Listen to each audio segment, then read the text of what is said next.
Welcome to the Megacast. I'm Tyler Keith in the studios of our flagship stations, Civic Center TV and 89.3 Lakes FM. In addition, today, as always, we should be on Birmingham Area Municipal Access on Comcast Channel 15 and AT&T Channel 99 in Birmingham and the Bloomfield area, as well as on City Cable 15 in Southfield. You can also join us live and live to tape on Channel 10 in Waterford, on the media network of Waterford, and in both Orion Township and Lake Orion, where living is a vacation, on Orion Neighborhood Television, or ONTV, with that airing our episodes live to tape at 1 o'clock in the afternoon, and for you night birds, 1 o'clock in the morning, each and every morning. Start your morning with us, start your afternoon with us. Either way, it's live to tape on ONTV. You can also join us on the radio in the Birmingham, Bloomfield, and Troy areas on 88.1 The Biff, a service of the Bloomfield Hills School District with operations out of Bloomfield Hills High School on Long Lake Road.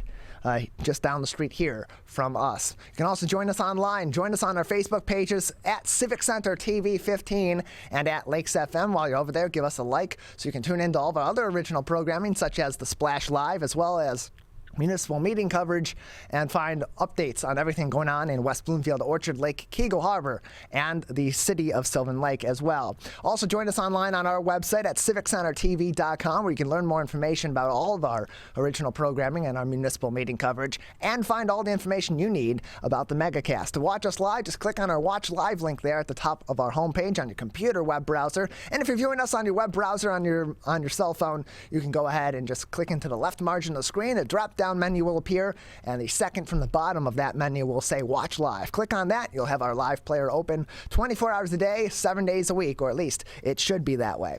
On My Michigan TV, we're also live Monday through Friday from 10 a.m. until 12 noon. Join us on mymytv.com. Let me spell that out for you. That's MYMITV.com. That stands for My, possessive, My, MI, or Michigan, TV.com, mymytv.com. And if you can't remember the spelling of all of our television, radio, and other media outlets, we provide that to you for free right there on our website at civiccentertv.com by clicking on our Megacast link, where we have information about the show and links to each and every one of our partnering television, radio, and web outlets, so you can learn more information about all of their original programming that they do on the 22 other hours of the day that the Megacast isn't airing, Monday through Friday, as well as their weekend programming also. The Megacast page on our Civic Center TV website also features links to watch our full interviews and our full episodes on demand, so that you can enjoy the Megacast on your own time if you're not able to join us each and every day for our full 2-hour program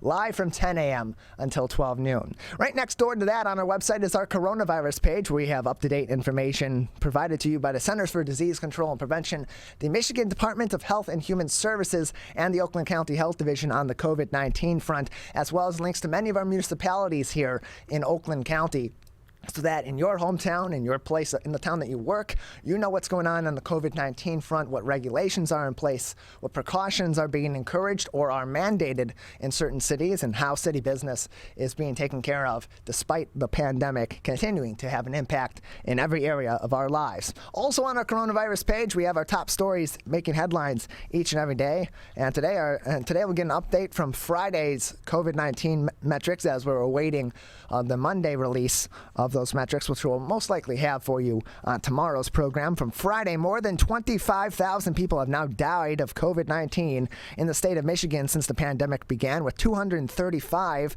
reported last week. Friday, the state's confirmed COVID death toll stands at 25,080. This is from Bridge, Michigan. As the year closes, the death count for 2021 is approaching the first year of the pandemic. There are now 12,039 COVID deaths this year, compared to 13,033 in 2020, though the virus didn't hit Michigan until March of last year. The latest surge of cases has proven to be the most deadly this year, with over 4,700 people dying since September 1st, and just over 4,000 have died during the late winter through spring surge of COVID-19. Nationally, Michigan ranks number 10 in COVID deaths, both confirmed and suspected, with 26,914 between those two metrics. It ranks 16th in the number of deaths per 100,000 people.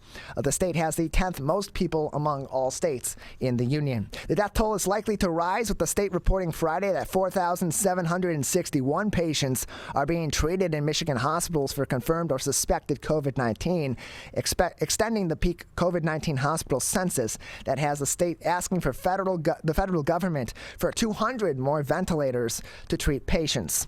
There was some hopeful news on Friday. However, COVID-19 cases were down again, with the state reporting 11,783 new cases, or a average of 5,892 per day. That puts the 7-day rate at 6,251 daily cases, a significant drop from a week ago when it was 7,167. And the state reported that 15.6% of new coronavirus tests came back positive, the lowest since it was 14.7% on November 5th. The weekly rate fell to 17.7%, down from 19.6% a week ago. The lower test positivity rate indicates less community spread of the virus. That being said, evidence of significant community spread is right around 3%, and we are still well above that, being currently, in the last week at least, at 17.7%. So still got a long way to go before we're in the clear from this current surge.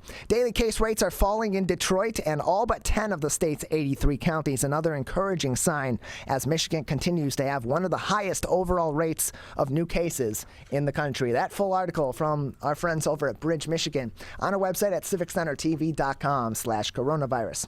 Also making headlines, if you heard the winds or felt the winds or were the wind over the weekend, you probably experienced a power outage, or you know someone that has, as the Detroit News is reporting.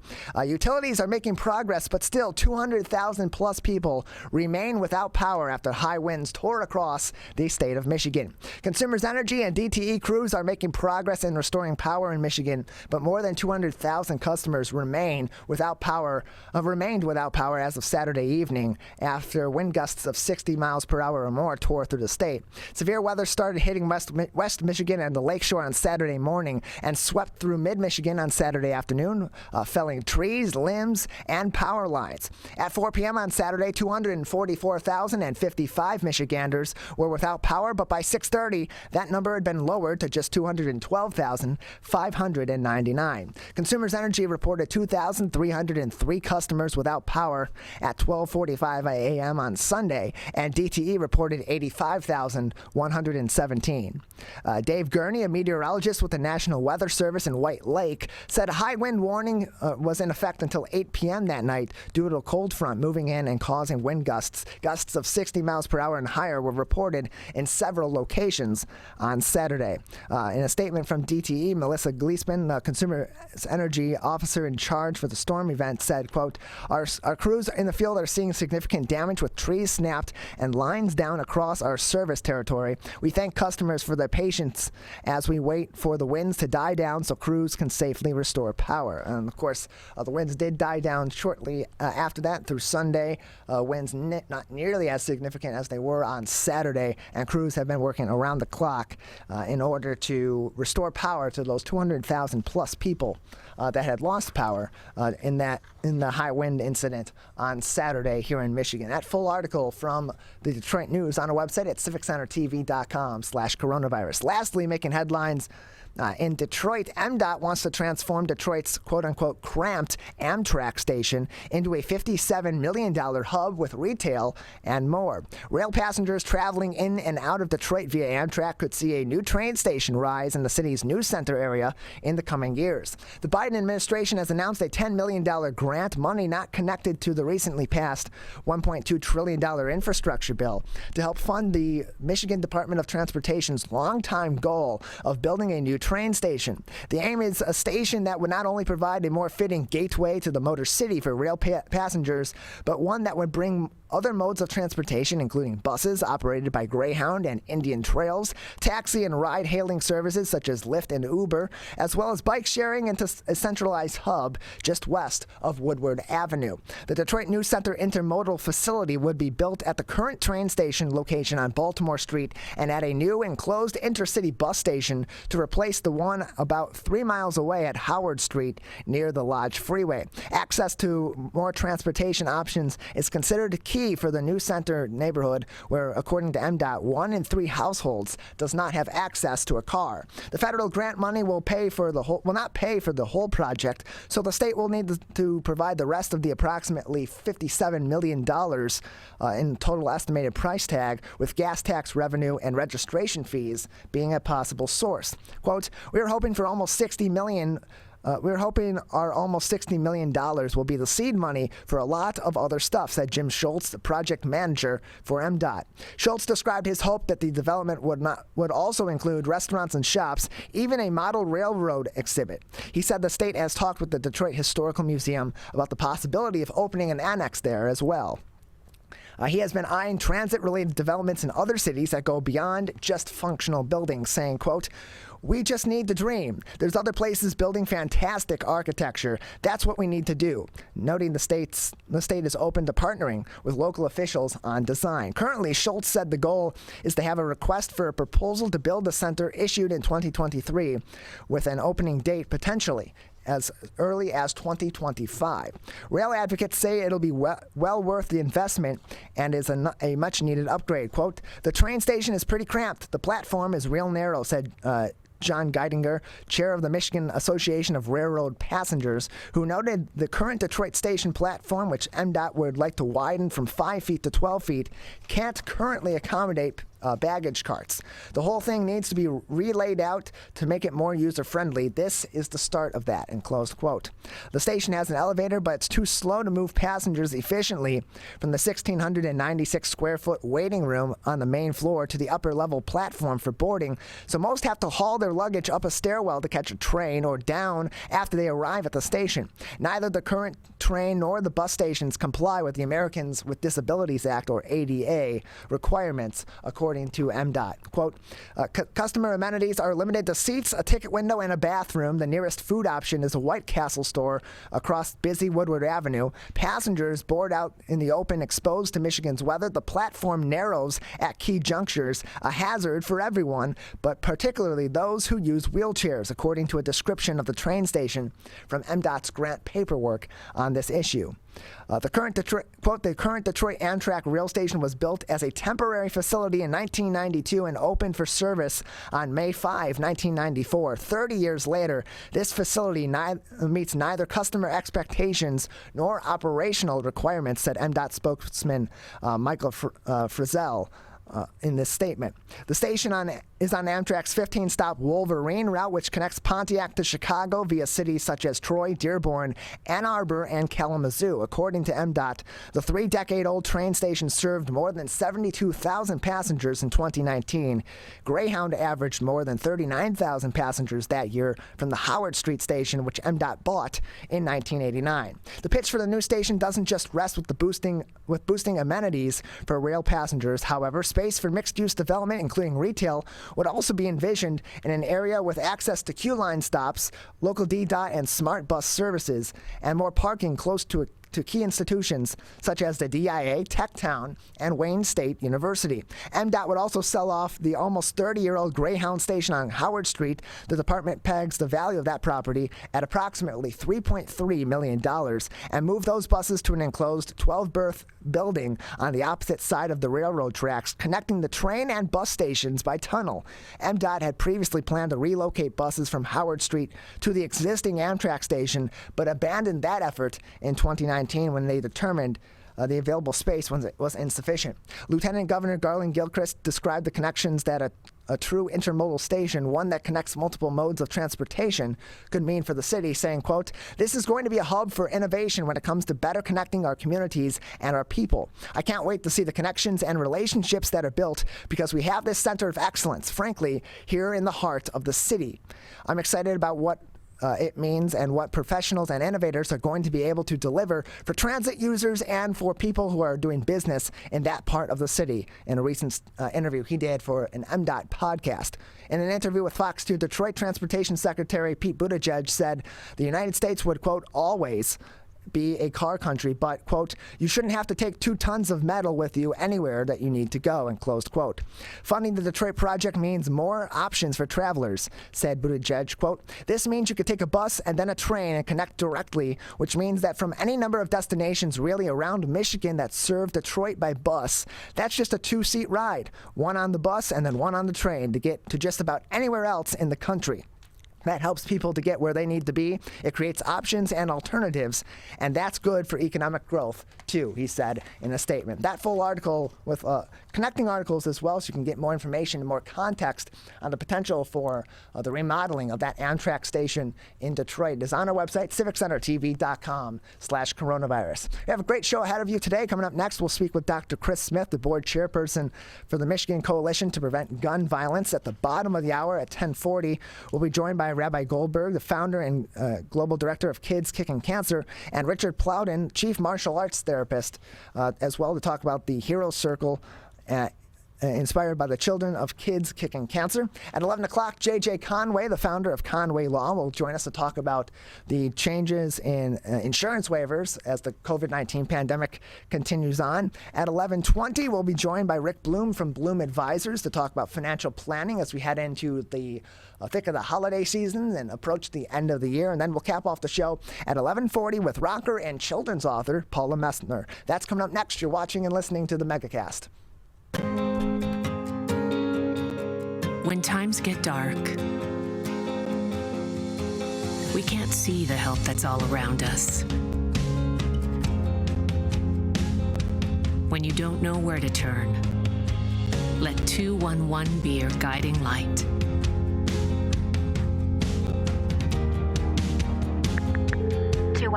How can I help you? Our guides are ready to connect you with the help you need.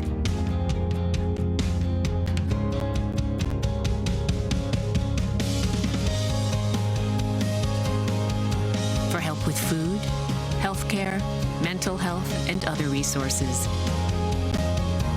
Call 211 or visit 211.org.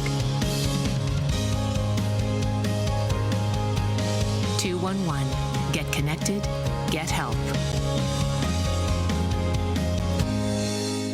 If you are struggling to afford your internet bills during the pandemic, there's a temporary government program that may be able to help. It's called the Emergency Broadband Benefit, and it provides up to a $50 monthly discount on your broadband bill to qualifying households. Find more information about the program, including if you qualify and how to enroll, at fcc.gov/broadbandbenefit or call toll-free at 833-511-0311. A public service announcement from 89.3 Lakes FM. Whether you're the city, the county, Or the Huron River Watershed Council. we work together to protect water resources for everyone. Most of the pollution entering our rivers is carried by rainwater that runs off roads, parking lots, and rooftops. a rain garden helps catch stormwater runoff. Rain gardens and their plants help dirty runoff soak into the ground. You can do your part to help keep our water clean. Learn about rain gardens and native plants. So consider a rain garden in your home landscaping. Catch the runoff with a rain garden. There's one water, and it's ours to protect. I couldn't breathe at all. There was lots of talk about putting me on a ventilator. I thought I was gonna die. I was 39 weeks pregnant and had a scheduled C-section. During that time, I got COVID and was hospitalized for a month. I had a blood clot in my lungs. It caused me to go into right-sided heart failure. I was really scared. I kept texting my husband and my mom, telling them how scared I was, and I was worried that he was gonna grow up without a mom. And then I was worried if, when I did get home, that he wouldn't know who I was. You know, being 27 and a mom and a wife and having that all almost taken away from me. It's scary, and if a vaccine can prevent that from happening, why not? Get your vaccine. I don't want this to happen to anybody else. A message from the staff of Michigan's Crime Victim Compensation Program. Anyone can be a victim of crime and suffer lasting trauma, physically, emotionally, and financially. But you are not alone. If you're struggling financially due to a crime, we're here for you. Find out if you qualify for crime victim compensation. Call 877-251-7373 or visit michigan.gov/crime-victim. A message from the Michigan Department of Health and Human Services, Division of Victim Services. If you are struggling to afford your internet bills during the pandemic, there's a temporary government program that may be able to help. It's called the Emergency Broadband Benefit, and it provides up to a $50 monthly discount on your broadband bill to qualifying households. Find more information about the program, including if you qualify and how to enroll, at fcc.gov/broadbandbenefit or call toll-free at 833-511-0311. A public service announcement from 89.3 Lakes FM.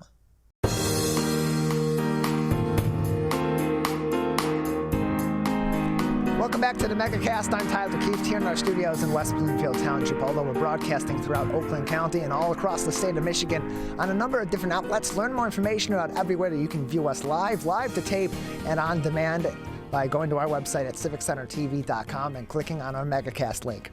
Joining us now is Dr. Chris Smith. He is the board chairperson with the Michigan Coalition to Prevent Gun Violence, to speak on a number of different issues, of course, as we are approaching 2 weeks since the tragic school shooting at Oxford High School on Tuesday, November 30th. Dr. Smith, thank you for being with us today.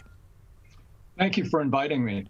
I appreciate having you on to talk about a complicated issue that has been plaguing our country for decades now at this point, and there doesn't seem to have been any progress on it for a number of different reasons, mostly political, in some ways very ideological issues, and it's more of a situation, it seems to me, from the outside looking in, as agreeing to disagree to the point of inaction. So when you heard about the shooting at Oxford High School, being that it was right here in our local area, it was here in the state of Michigan, what was your initial reaction to it, and what are your thoughts on the action that Michigan needs to be taking to prevent further acts of violence like this in our schools and beyond going forward?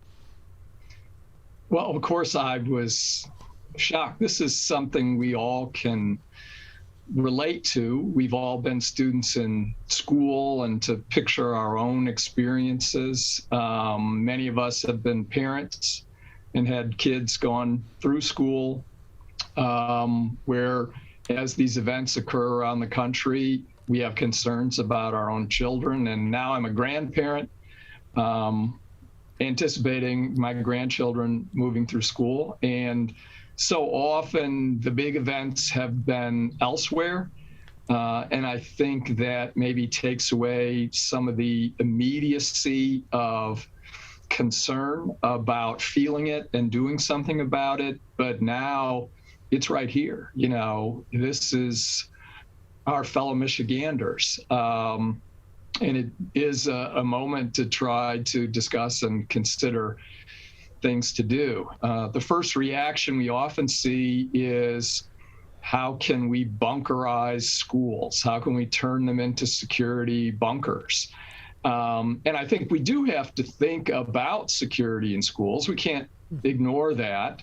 But I don't think we can ignore the impact that may have on the educational experience of children, on the new roles and responsibilities we impose on teachers, and detrimental effects of that sort. And certainly, I think we have to, again, go back to one of the real root enabling causes of this, and that is the easy availability of firearms in our state and in the United States, and the lethality of the firearms that are available to civilians in terms of ammunition capacity, velocity, and that sort of thing. But I think you're right. The guns and gun ownership have become such an ideological issue and cultural symbol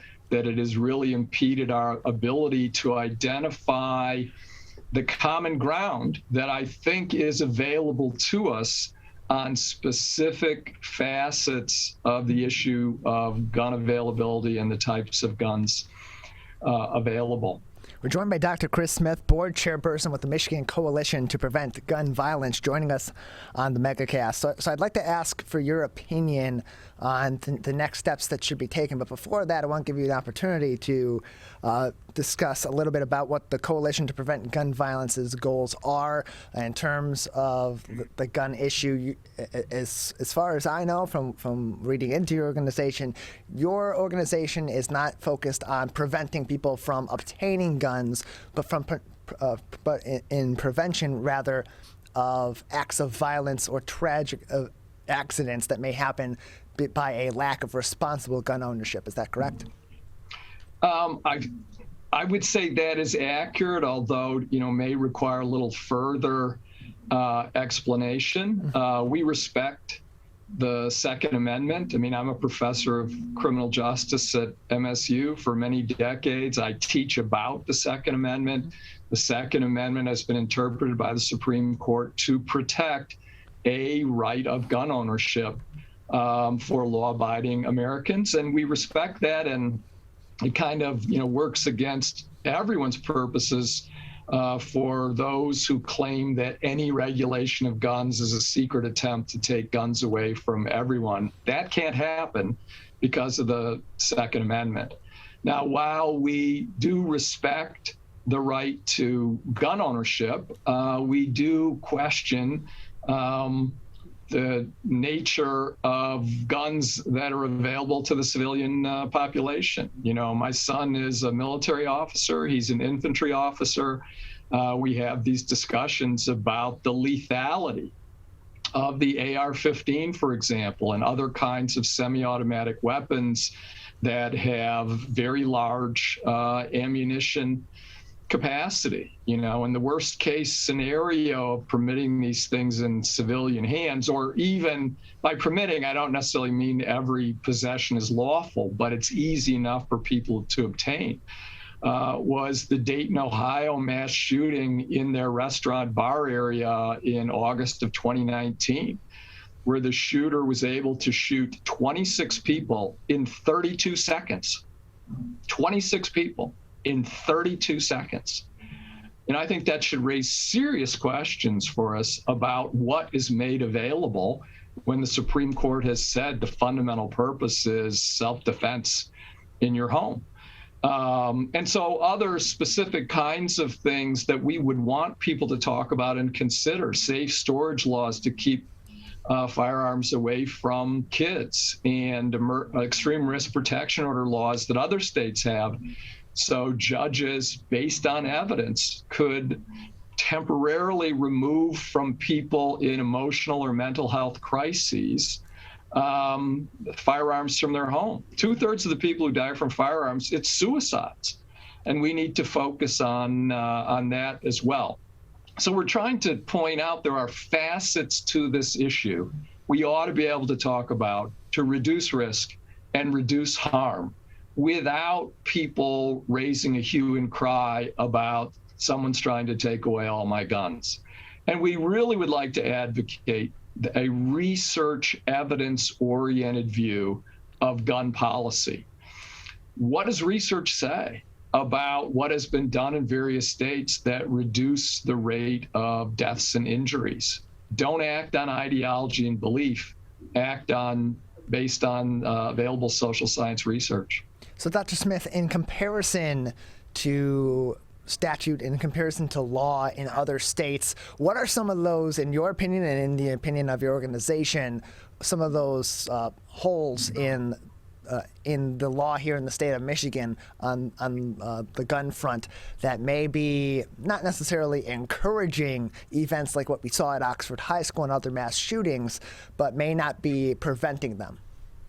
Yeah, I mean, in effect, you create an environment through, as you call it, holes in your laws. You create an environment that can enable greater risks, right? So there are states that have safe storage laws that impose responsibility on people to take measures to keep their firearms secure in their homes, and very explicitly raise the prospect of being prosecuted if you have an unsecure firearm in your home that comes into the possession of a child or teen and results in the injury or death to a child or teen. We don't have that specifically in Michigan. The Oakland County prosecutor is proceeding under more general criminal laws with respect to the parents in Oxford, but we don't have the specific law in other states, and that's why those kinds of prosecutions in Michigan are so rare.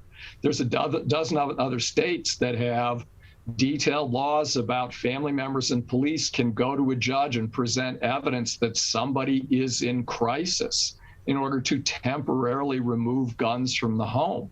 And this may have the biggest impact with respect to potential suicides, but there have been cases in some states of parents calling police about young adults and saying, you know, our son is mentally ill. We think he's going to harm somebody. And the police say our state has no law that permits us to intervene until he does something. And there was a mass shooting, for example, at the University of California, Santa Barbara that followed an incident like that. And then we do see some states that have limits on the ammunition capacity of magazines that limit it to 10 bullets, and then it forces the shooter to stop and reload more frequently, which creates opportunities for people to escape from situations or for heroic individuals to intervene and stop shooting. So, I mean, there are some specific things that exist in other states that we ought to discuss and consider here. We're joined by Dr. Chris Smith, the board chairperson of the Michigan Coalition to Prevent Gun Violence, joining us today on the Megacast. And so in terms of Michigan's laws currently in place, or what can be discussed as preventative measures, there's been a lot of discussion, particularly in this case, because this 15-year-old child was able to have seemingly such free access to this firearm, about gun security by the owners of these firearms. What laws are currently in place that are creating that, establishing the responsibility to properly store and secure your gun, or what could be put in place in terms of legislation to make that be what is expected legally of gun owners to prevent unnecessary or accidental or nefarious access to a firearm by somebody that is not the proper owner or responsible enough to conduct handling such a weapon? Well, there's a couple different kinds of laws we see in place elsewhere. And of course, this issue doesn't just arise with mass shootings, you know, which are relatively at schools, which are relatively infrequent, but it's the cases we see throughout the year where a 5-year-old finds a gun under the pillow or in the drawer and shoots his 3-year-old sister. You know, we see those things with just heart-wrenching regularity. But, you know, actual laws that say you can be criminally prosecuted and convicted if you're the owner of the firearm and it comes into the hands of a child or teen because you left it unsecure. And the other, you know, issue with that is that firearms are, you know, a very common target in burglaries. And if you leave your firearm in a way that's not secure and easy to steal, there are states that have laws that require you to report firearms are stolen. So at least the police are notified that has occurred and can be on the lookout and can look for patterns and have heightened awareness of burglaries in the area and what they are going after. And I know there are prosecutors, you know, in Oakland County and some of the commentators as well that are a little frustrated that when something like this happens, it isn't clear that they will be successful in prosecuting the parents, even though the evidence may, I mean, the parents are currently presumptively innocent under our system, but the parents may be shown to have been very irresponsible in the way they stored their weapon. You know, it remains to be seen what the evidence shows about that and how do we create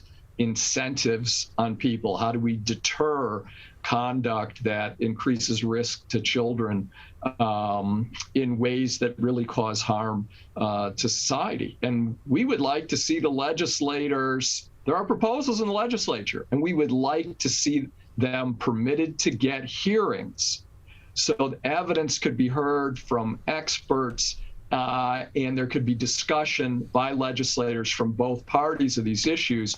Right now in Michigan, I would say because of ideology, you don't even really get the proposed bills permitted to have hearings in the legislature in order for these discussions to be aired. And so, Dr. Smith, being that you were a longtime professor of criminal justice at MSU, you've taught a lot about the Second Amendment, as you have mentioned earlier. Let's discuss that issue, because that seems to be that sticking point from one side of the aisle in particular. Is we're defending the Second Amendment, putting further laws in place that are more stringent on the gun front or make it tougher for people to obtain guns. Their ideology is that it is a direct violation of Second Amendment rights. For those that don't have a direct understanding of the Second Amendment, what was the intention of the Second Amendment? And of course, as all laws and all legal documents over time, their interpretation changes with the context of society. What is the current context by which the Second Amendment is defined here in the United States?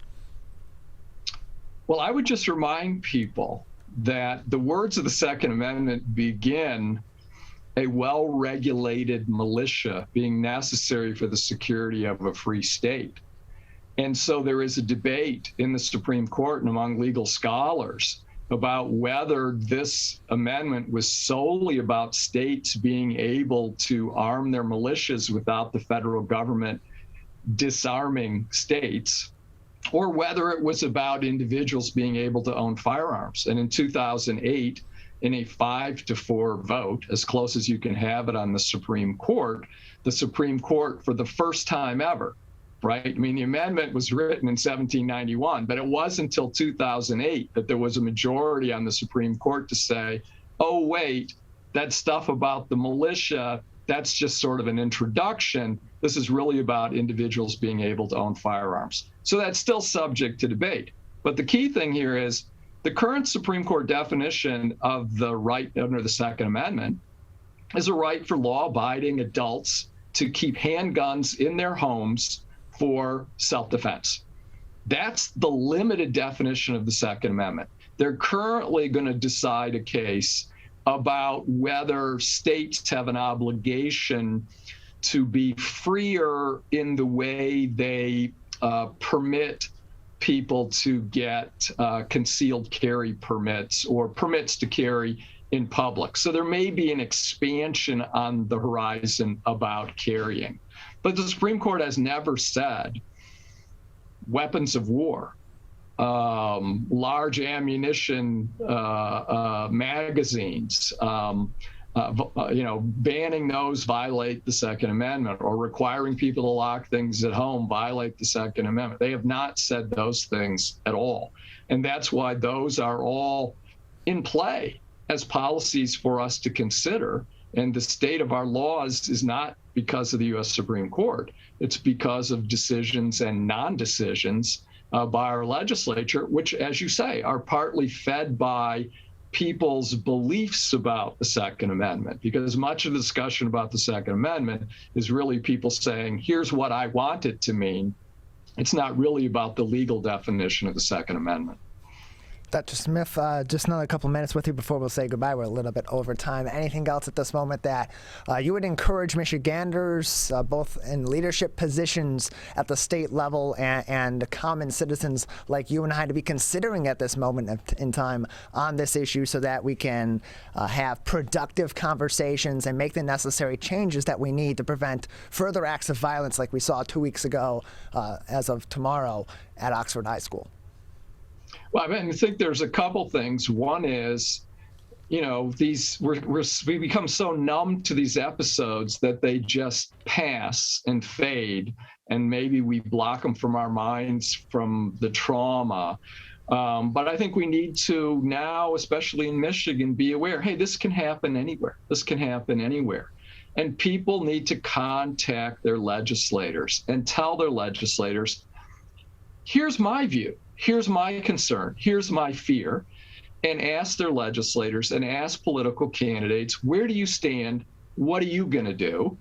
And then come November, make it a higher priority when you're looking at candidates to say, do they share my view and concerns about gun issues? Because one of the things in the United States is we get a lot of reaction to a shooting, but come next election, there's not much evidence that the voters are still prioritizing that issue when the events that mobilized them had happened in the past. Then the other thing I think is we need to encourage the legislature to actually hold hearings on proposed bills so that there is the opportunity to discuss and get news media coverage that really looks at both sides that are being presented in the legislature. Right now, past few years, we haven't had that at all.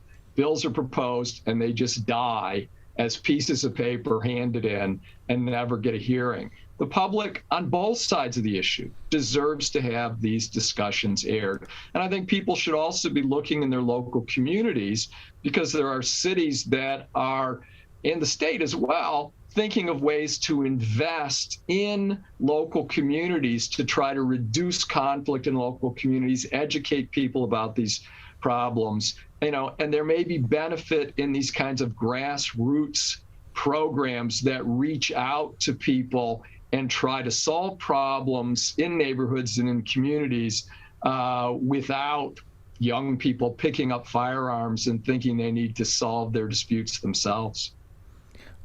Well, Dr. Smith, we appreciate your time. Thank you for joining us today and discussing a complicated issue so we can get some context, get some information from a criminal justice and Second Amendment expert, and try to think about the steps forward we can take on a community level and then at the state level as well to address this issue. Thank you.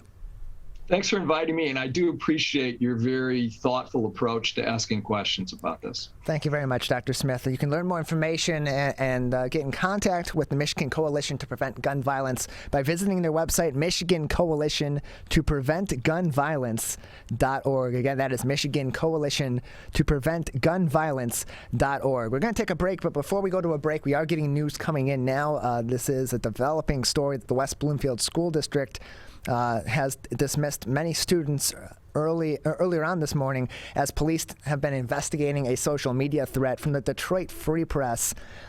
Students were sent home Monday morning after a lockdown notification was sent out about 9 a.m., about 9:45. Parents were supposedly notified to come pick their children up. West Bloomfield detectives were investigating a post referencing the West Bloomfield School District on Monday, and extra officers were patrolling the school out of caution, the police said. And in their statement on their social media, the West Bloomfield Police Department a couple hours ago, as we were beginning this show here, had said, quote, "We are aware of a social media post referencing the West Bloomfield schools. In an abundance of caution, we have assigned officers to extra patrol WB schools. We are in continued communication with West Bloomfield administration, and our detectives are actively investigating the information." That directly from the West Bloomfield Police Department on their social media. And this is being reported in multiple different outlets, the Free Press, the Detroit News, WWJ, WDIV-TV as well. We have reached out to the West Bloomfield School District to attempt to get a statement from them with a more definitive update. We will not speculate on exactly what has happened, but according to the Detroit News, parents and families were notified before 9 a.m. that the district was on lockdown due to the threats, and they received notification around 9:45 to pick up students from school. Obviously, if you have any questions about this, you should direct them. You should direct them to the West Bloomfield School District. If you are a parent of a student, if you are a student that is looking to go to class today and maybe you're showing up a little bit late for one reason or another, direct all those questions to your school to get the full information and all the information that you need to know. Is at this time, we don't have that definitively locked down here. We are receiving news coming in from multiple news outlets throughout the Metro Detroit area about this, as well as a statement that the West Bloomfield Police Department is increasing their patrol of West Bloomfield schools due to an alleged social media threat. Of course, this has become something that has happened in many different school districts throughout Oakland County in the wake of the Oxford school shooting. With that, we are going to take a break. We'll try to get a little more information on this during that break, come back with an update if possible, and if not, we'll continue the show. We'll get you that update as soon as we can. Coming up next, Rabbi Elimelech Goldberg, founder and global director of Kids Kicking Cancer, will be joining us, as well as Richard Plowden, a chief martial arts therapist, to talk about the Hero Circle. That is all coming up next. You're watching and listening to the Megacast. You see certain things get reincarnated in your children. My daughter is very much inspired by my wife's artistic pursuits. So my daughter started making necklaces. She makes what we call affirmation fashion. I tell her every day that your black is beautiful. Your black is beautiful. Your black is beautiful. And if there's anything better than being beautiful, it's being smart. And if there's anything better than being smart, it's being kind. And reaffirming that every day is our method of making sure her chin never drops. My dad wasn't around, and I remember riding a bike and falling off and cutting myself, and me never just wanting to get back on it. People ask, how your children learn how to ride a bike, and you didn't. I didn't teach them. I just created an environment where they taught themselves, and all I had to do was be there.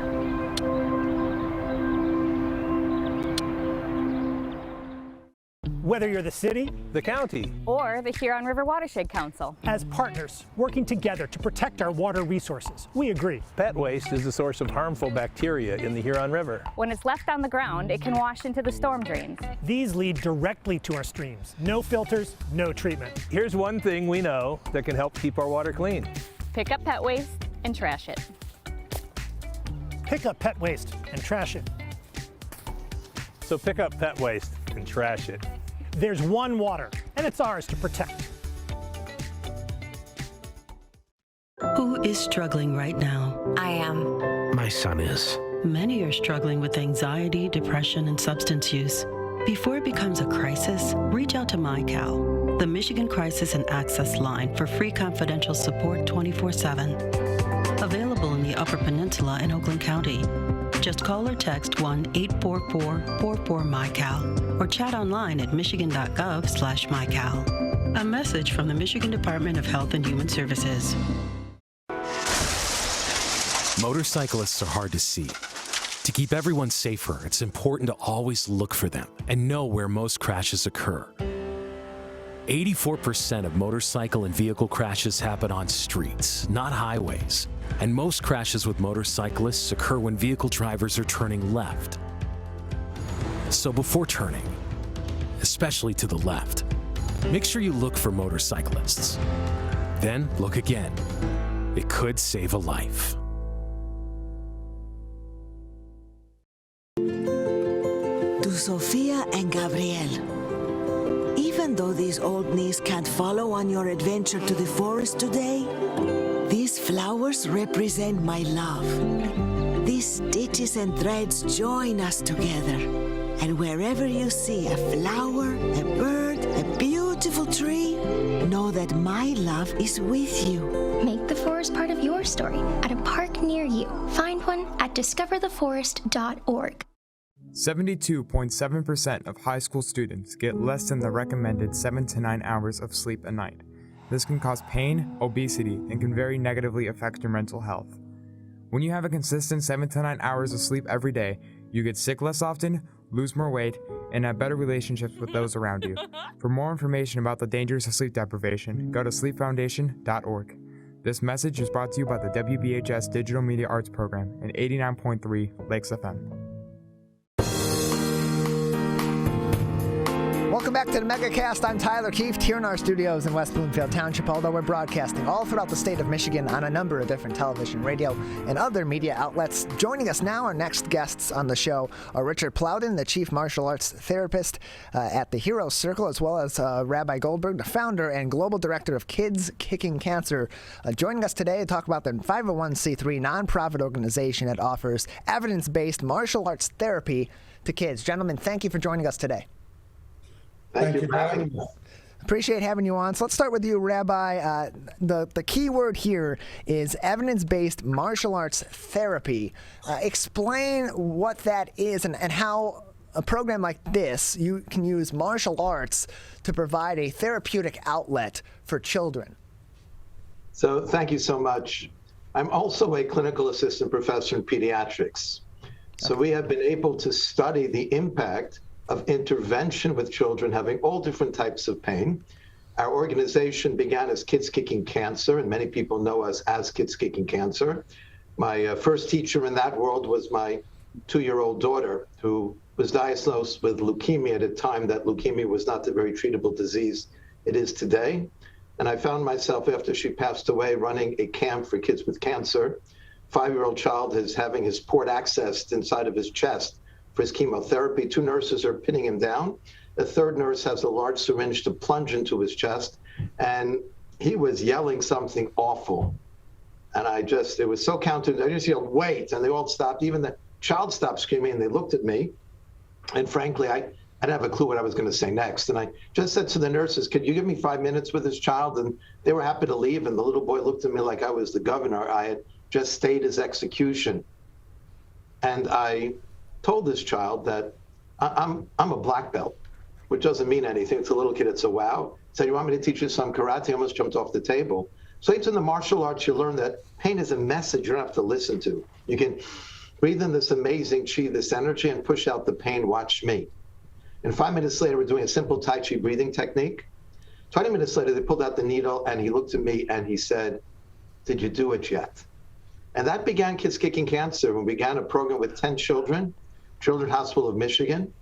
And now we see children in 11 countries, in 124 facilities across the globe, with a goal of lowering the pain of 1 million kids. But they believe in the martial arts.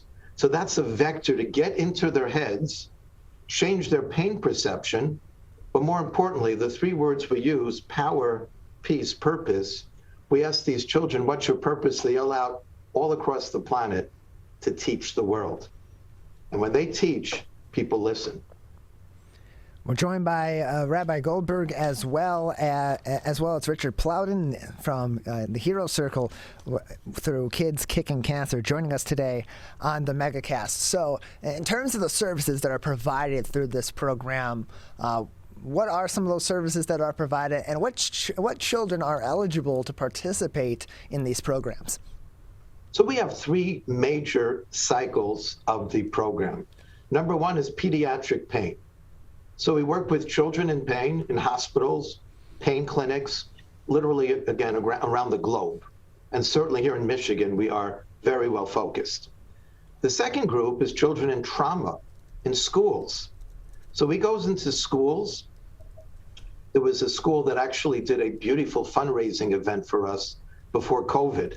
They wanted to raise $10,000. They ended up raising $20,000 and gave it to us in a very emotional presentation in the school gym. That was Oxford Public High School. So now we're working intimately with children with trauma. We have a social emotional learning, but what's different in our curriculum that we offer to schools, we have a very large program in Oak Park, which will now be expanding into other districts. As we explain to the children, we have an agenda. We work with children in Zimbabwe and Zambia who don't have pain medication. If you do this, you can help them. So empowering the children to use their breath, and of course, it's all about empowerment. And Richard Plowden, who's on the screen, will be on the screen in a moment. So Richard is a 5-time world champion.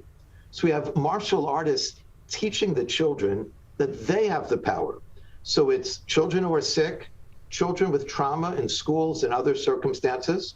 And then we have an ARI working with people who have all types of challenges to be incentivized by the kids. And we did a study just published in the Journal of Pain Medicine, where our kids were able to work with my colleagues at the Detroit Medical Center and lower the craving and pain of heroin and fentanyl addicts.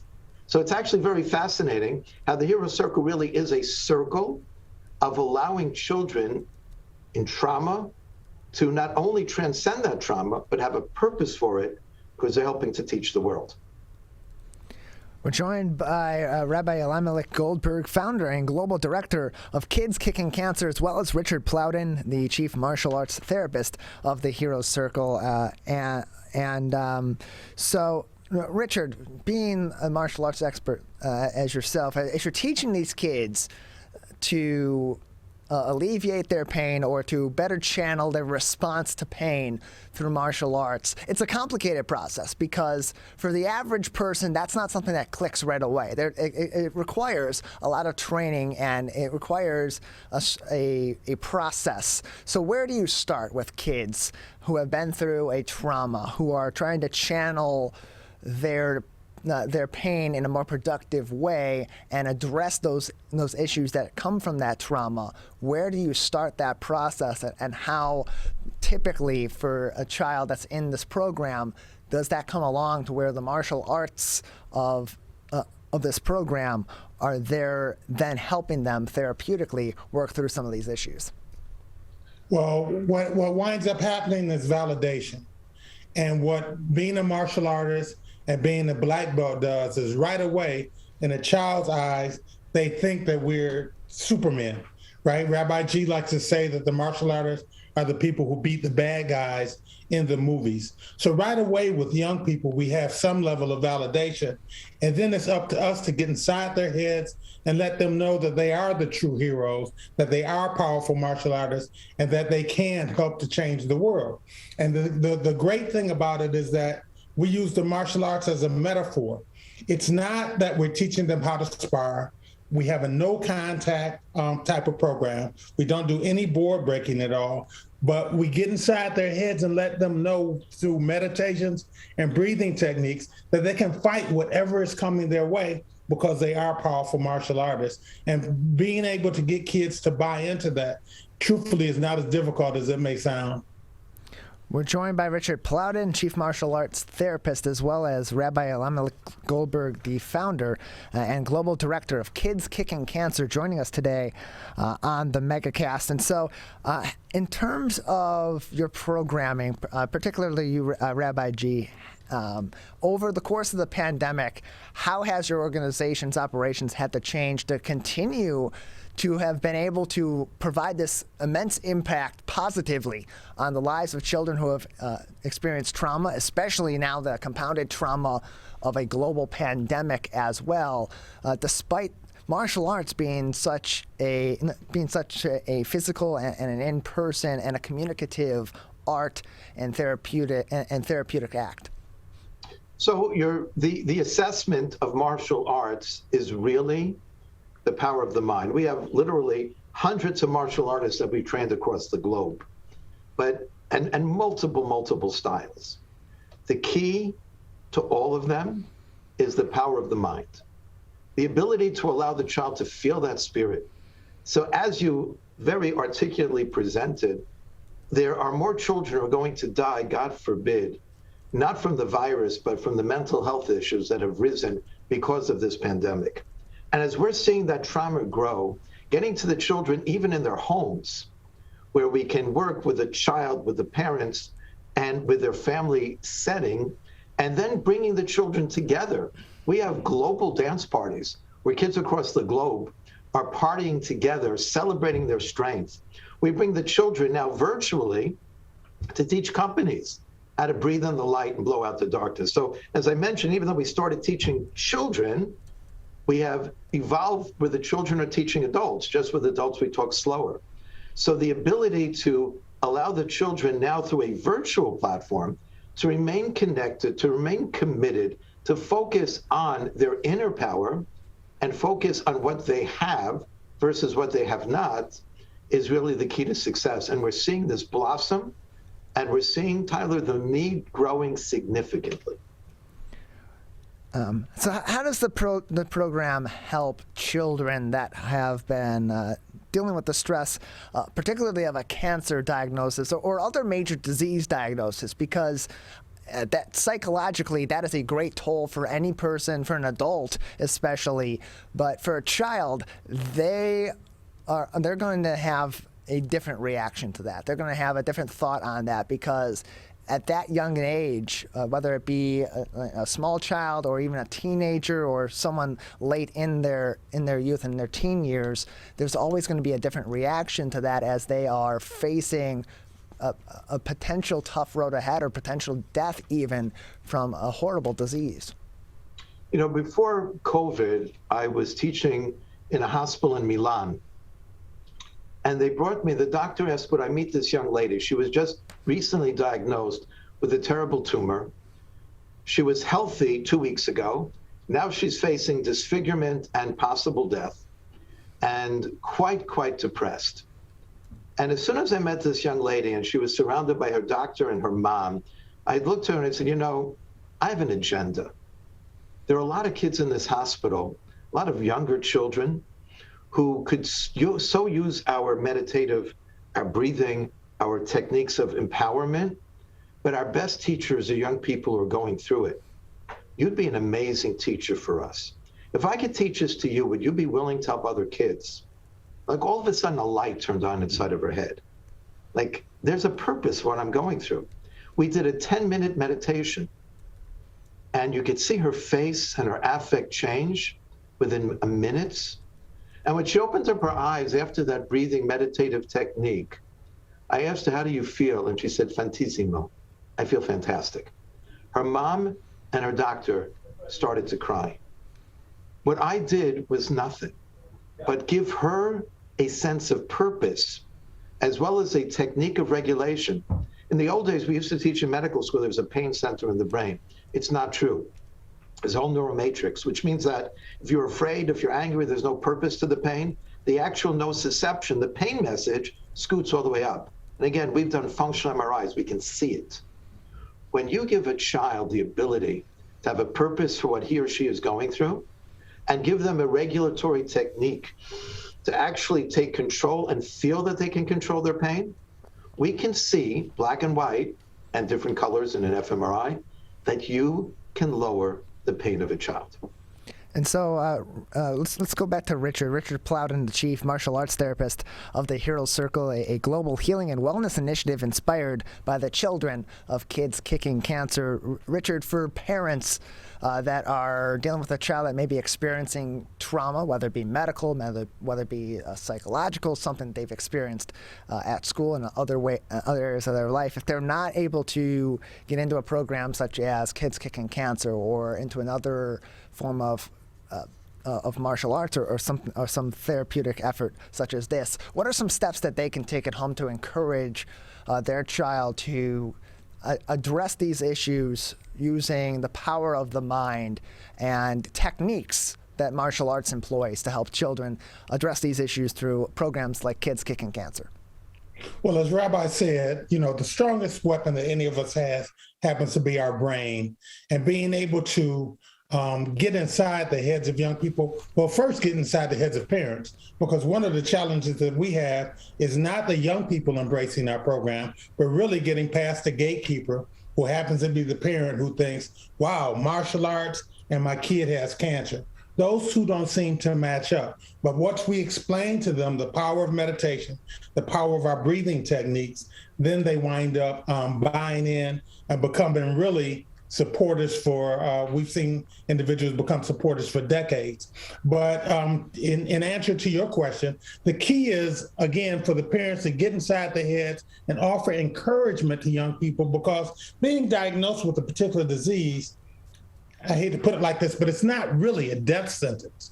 It's an opportunity to expand on the positive that could be implanted in their head and that they can move forward towards. As Rabbi G likes to say, they're teachers. So they're teaching the world, they're teaching other people how to handle stress, how to handle anger, how to handle frustration. I've been with the organization for 17 years. As Rabbi G said, I'm a 5-time world champion, been doing martial arts for 47 years. But what I've learned from the children that we have in our program has been immenseful. So they flipped the script on us.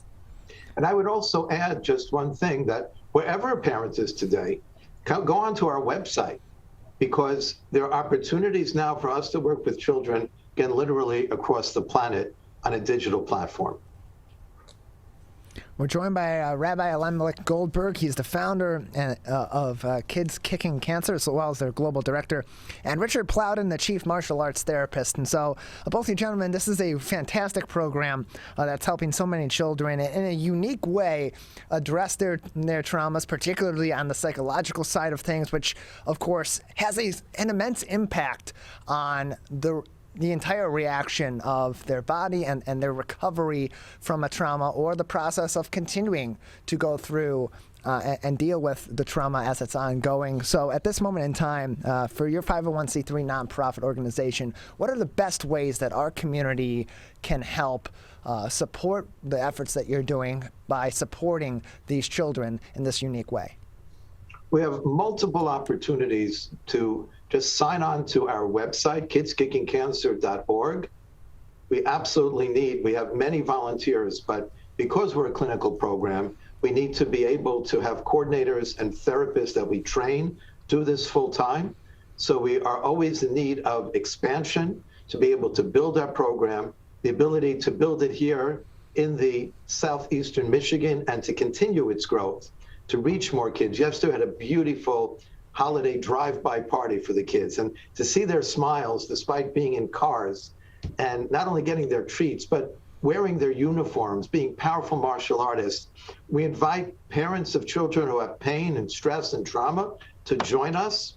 We invite the community who are philanthropists to help us, and we invite the community to come out when we have events to let the children know that they're the ones teaching the world. And that we call power, peace, purpose. Again, that is kidskickingcancer.org. Rabbi Richard, thank you very much for being with us today. Thank you for having us, Tyler. Appreciate it. Again, you can learn more information about the organization, how you can participate, how you can get your kids involved, as well as how you can help them as well with many of their programs and support this 501c3 nonprofit organization in a number of different ways by visiting their website at kidskickingcancer.org. You're listening to your radio homes for the Megacast, 89.3 WBLD Orchard Lake and 88.1 WBFH Bloomfield Hills. We do have an update on the situation in the West Bloomfield School District.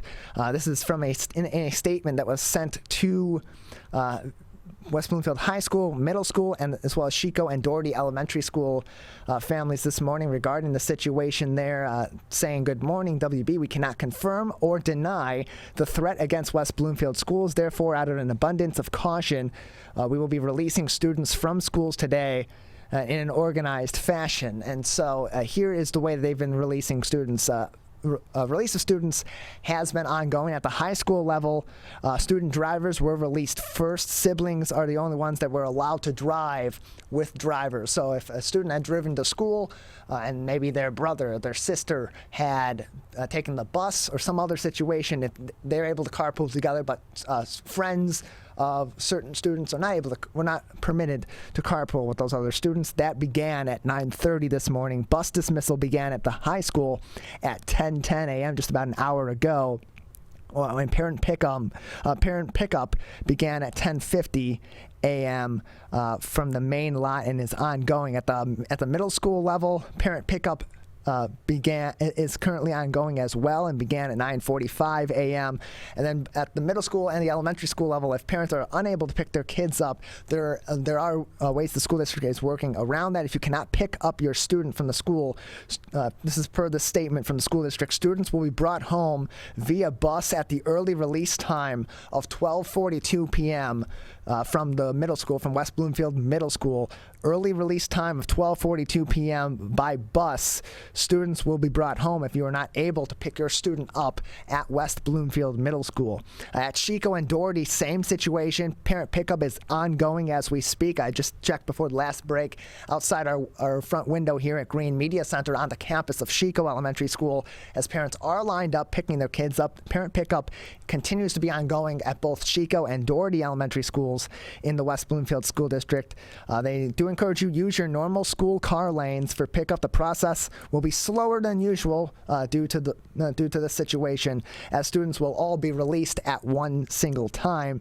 And again, similar to the middle school, if you cannot pick up your student, they will be brought home via bus at the early release time for the elementary schools, which is 1:17 p.m. They'll be released at 1:17 p.m. and taken home via bus if you're unable to pick them up utilizing the parent pickup situation. Families of students not picked up from school by midday will be contacted directly to ensure that somebody will be available to pick up their child at dismissal. So again, if you're unable to take your child home today from parent pickup due to this situation, and they're not able to be sent home on the early release at 1:17 p.m. or 12:42 p.m., according to the statement from West Bloomfield School District, that we received just about 20 minutes ago before our most recent interview, families of students not picked up from school by midday will be contacted to ensure that someone will be available for their child at dismissal. So again, unconfirmed and undenied reports of a threat against West Bloomfield schools this morning. They have, out of an abundance of caution, released students from the high school, from West Bloomfield High School, West Bloomfield Middle School, Chico and Doherty Elementary Schools as well. To learn more information, or if you have questions about whether or not your child needs to be picked up from your schools, there are other schools in the district as well, please contact your school directly to ask those questions. We do not have definitive answers one way or another on what the action is at this moment in time, what the directive is at this moment in time, and we are not in the business of speculation. As far as we know, this is not district-wide. This is just the high school, the middle school, Chico and Doherty Elementary School, but it may be beyond that. Check with your school directly for more information. As again, we're not going to speculate here, but West Bloomfield schools are in some West Bloomfield schools are being dismissed at this time due to alleged social media threats out of an abundance of caution. That began earlier on this morning. According to WWJ News Radio 950, in a statement, Deputy Police Chief Kurt Lawson said school buildings have not been evacuated, but students were being dismissed early, and said police do not believe that this is a credible threat, but an investigation is ongoing. Quote, "We are in continued communication with the West Bloomfield administration, and our detectives are actively investigating the information," the police department reported in a statement via social media. We're going to take a quick break. On the other side, we're going to, unfortunately, we are going to have to reschedule with J.J. Conway from the Conway Law Firm. At this time, we'll get him on another time. Coming up next, we'll be speaking with Rick Bloom from Bloom Advisors, talking about financial planning as we head into 2022 and as we continue our holiday shopping so that we keep our finances in order and we aren't asking Santa for some financial relief this season. That's coming up next. You're watching and listening to the Megacast. Can I ask you a question? Why did you get your kids vaccinated? It was hard for them to social distance, to be isolated from their friends. I want them to get back to school and sports games. So as a pediatrician, I recommend the vaccine to everyone I know. The boys lost a former teammate and classmate who was only 20 years old. It's been a devastating year. We want to get back to normalcy. Our daughter is really looking forward to being with her friends, being a kid. It's the Great Lakes water. And so what people do ends up in our waterways. Flushable wipes are just evil. They should be thrown away. They're impossible to destroy, and they can cause significant problems. One of the main things when you're cooking is to not dump fats, oils, and greases down your drains. They stick to the sides of pipes. They stick to everything they come in contact with. Don't put it down the sink. There's one water, and it's ours to protect.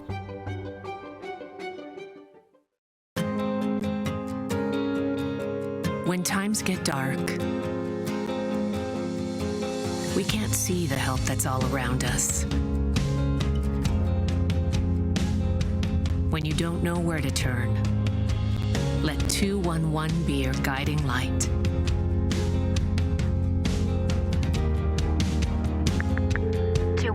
How can I help you? Our guides are ready to connect you with the help you need.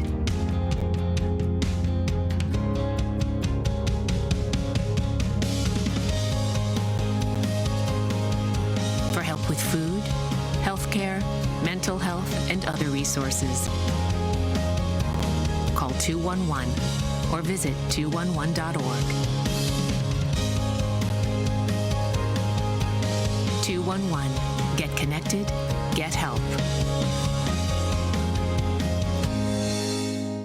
We may come from different organizations, but we work together to protect the Huron River for everyone. Neighborhood storm drains carry water directly to local creeks and streams. No filters, no treatment. Storm drains also help reduce street flooding when it rains. So clearing storm drains and the areas nearby of trash and leaves helps keep them for rain only.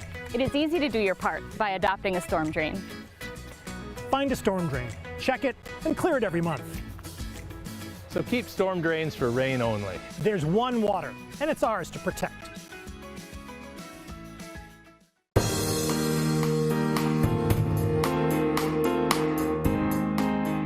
Joining us now as we approach the end of the year, it's time to get your finances in order for both the end of the 2021 calendar and fiscal year, as well as you prepare for 2022. And joining us now to provide some tips on how you can best approach that is Rick Bloom, a financial advisor with Bloom Advisors, back with us once again on the Megacast. Rick, thank you for being with us. Well, thanks so much for having me. It's a privilege to be here again.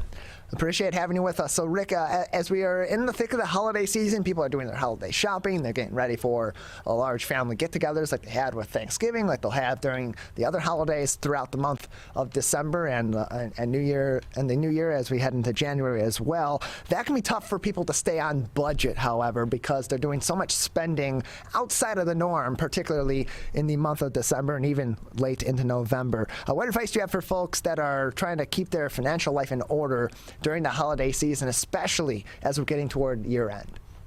You know, the first thing I always tell them is you got to have a game plan about how much you're going to spend during the holidays. And remember, you don't have to buy a gift for everyone you know. People have to be more prudent with their money. So I think before you even start the holiday shopping process, you should know who you're going to buy gifts for, and there should be a budget that you need to stay within. The problem that we have is we have so many people that charge their holiday gifts, and it takes a whole year to pay it off. So you now have people that are just paying off their 2020 holiday gifts, which you can't do. So I think the most important thing is to set a budget, stay within that budget. And remember, most people you're going to buy gifts for who love you, they don't want you going into financial ruin to give them a gift. So people should be more creative these days, but they have to make sure they watch that bottom line. My general view is you should never put anything on a charge card that you cannot afford to pay when that bill comes due, because the interest rate on charge cards is outrageous. I mean, think about this, Tyler. You put money in the bank, you're lucky to get 1%. You charge it on your charge card, you're paying at least 18.5%. So it never makes sense to loan money out at less than 1% and borrow it at 18.5%. If you cannot afford to pay that charge card bill when it comes due, don't buy the item. We're joined by Rick Bloom. He is a financial advisor with Bloom Advisors, joining us on the Megacast. You can also find his Money Matters column for Home Life newspapers on hometownlife.com.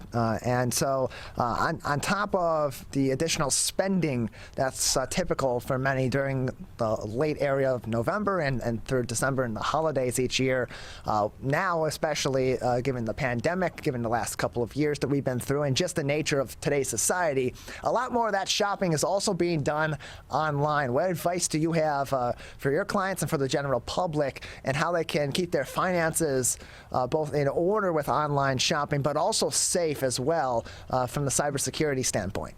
Well, you hit the nail right on the head when you said safe. The most important thing when you're going online is to only go to reputable sites. I mean, it's not who has the cheapest product, but it's the most reputable site. And you need to make sure that you do your homework on that site before you provide them any information. And, you know, the same thing comes this time of year with charities. You know, Americans are the most charitable people on earth, and we give. And so what happens, the crooks know that too. And this time of year, we're all getting emails. It's either with kids that pull at our heartstrings or dogs, and people automatically sign up for it. You can't do that. You have to be smarter these days. My general rule is when I get an email, I never link from that email unless I'm 100% sure I know that site. I much rather type it into my browser. And especially when it comes to things like charities, you have to check the charity out before you send them your money. Places like give.org, charitynavigator.org provide a lot of independent information on charities that you need to check out before you give them your charge card. In the old days, Jesse James had to put a gun to you to rob you. Today, it's much easier than that, and they're coming from all over the world, so you cannot be too safe when it comes with your charge card and your sensitive information online. And the other thing is, this time of year, especially with charities, we're getting a lot of phone calls. Phone solicitations. My general rule, I never give to a phone solicitor, never. Even if I think it's a good charity, I won't give through the phone solicitor. I'll, go on the website, do my homework, check it out, and give through there. And there's a reason for that. One, so many of these phone solicitations are just scams, and they're meant to get your information. But even ones that are from legitimate charities, the problem is upwards of half the money you give goes to the phone solicitor as opposed to the charitable organization. Most of us want to make sure when we give to a charity, we believe in that cause and we want that money going to accomplish that cause. We don't want it to go to salespeople.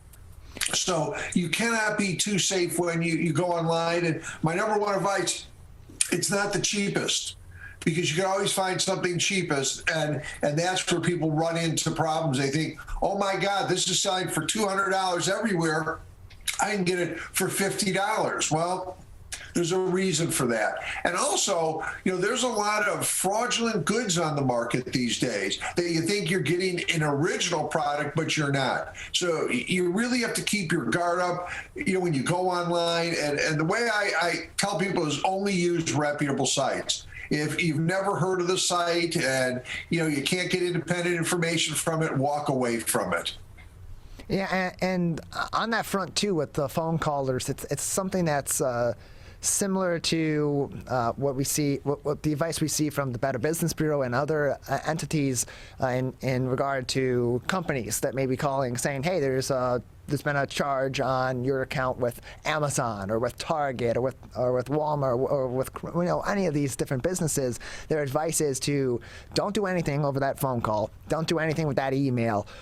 Go to the company's website, log into your account, or call your local store individually and continue that process and see if that call was for real, and if that incident is true. Similar thing with the giving with the charities. If someone's calling you through a phone solicitation, the safer way to go about that would be to tell the person on the phone, if you're interested in donating to that charity, to say, okay, I just want to make sure that I am going through all my checks and doing this as safe as possible. So I'm going to hang up and I'm going to call this charity back individually, but I will be making a donation. And anybody on the other side of that line that is not encouraging you to do that is probably not looking out for your best interests or the best interests of that charity. And all the more reason why you say, with regard to commissions, it may not be your best choice.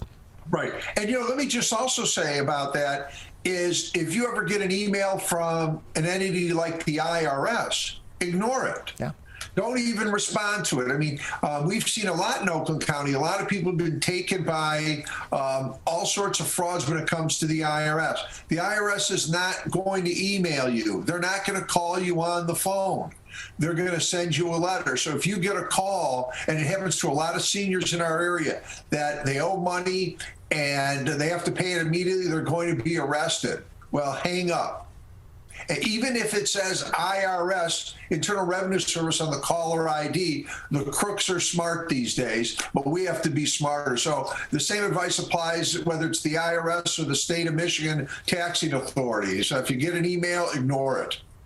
Yeah, and they're able to because so much of our phone systems are digital, especially our cell phones, and we have automatic caller ID on them that is based on the origination of the call and the device that's from. They're able to what's called spoof their caller ID and make it appear, like you said, like they're calling from Internal Revenue Service or IRS or some other agency, that then you see that on your caller ID and you think this is legitimate, and and then you let your guard down, and here they are. They have access to your information. They may either wipe it.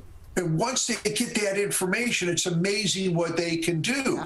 They can open charge cards in your name, and it causes all sorts of problems. And what people should also recognize, everyone thinks it's just the elderly that gets taken advantage on these scams. It's not. It's millennials. It's across the board. And it's even, especially in identity theft, one of the fastest growing areas is against newborns, is people stealing the identity of newborns. So you have to keep your cautious, and if something doesn't seem right, you need to check it out. Don't assume that it's no big deal, because it is.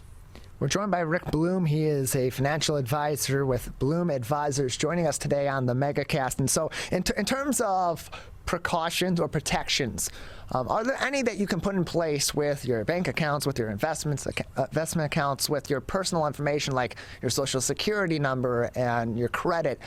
Any sort of precautionary protections that you can put in place to help you avoid your information if it is breached from having issues?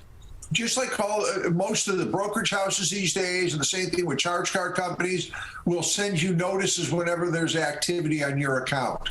And I recommend people sign up for that. And I use an example with me. I have notice on my charge card that any activity. So I once, a few years ago, got a notice from my charge card that someone charged $1 on my charge card. Well, most people would ignore that, but I know that's a sign that someone had breached my charge, because I don't charge anything for $1. So I immediately contacted the company and put a hold on it, and got a whole new card and stuff like that. You and I today have to be proactive and take advantage of these notices. And I'd also say, like on your brokerage accounts, to sign up for two-factor identification.